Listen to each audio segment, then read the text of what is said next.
சேலம் அருள்மிகு கோட்டை மாரியம்மன் திருக்கோவிலில் தை மாத பௌர்ணமியை முன்னிட்டு நடைபெற்ற 108 திருவிளக்கு பூஜையில் ஏராளமான பெண்கள் பங்கேற்றனர்.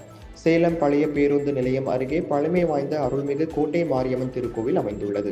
இந்த திருக்கோவிலில் தை மாத பௌர்ணமியை முன்னிட்டு 108 திருவிளக்கு பூஜை நடைபெற்றது. முன்னதாக திருவிளக்கு பூஜையை சேலம் மாநகராட்சி மேயர் ராமச்சந்திரன் தொடங்கி வைத்தார். அருள்மிகு கோட்டை மாரியம்மன் திருக்கோவில் அர்ச்சகர்கள் தமிழில் மந்திரங்கள் ஓதி பூஜை செய்தனர். இதில் நூற்றுக்கணக்கான பெண்கள் கலந்து கொண்டு விளக்கு பூஜை செய்து வழிபட்டனர்.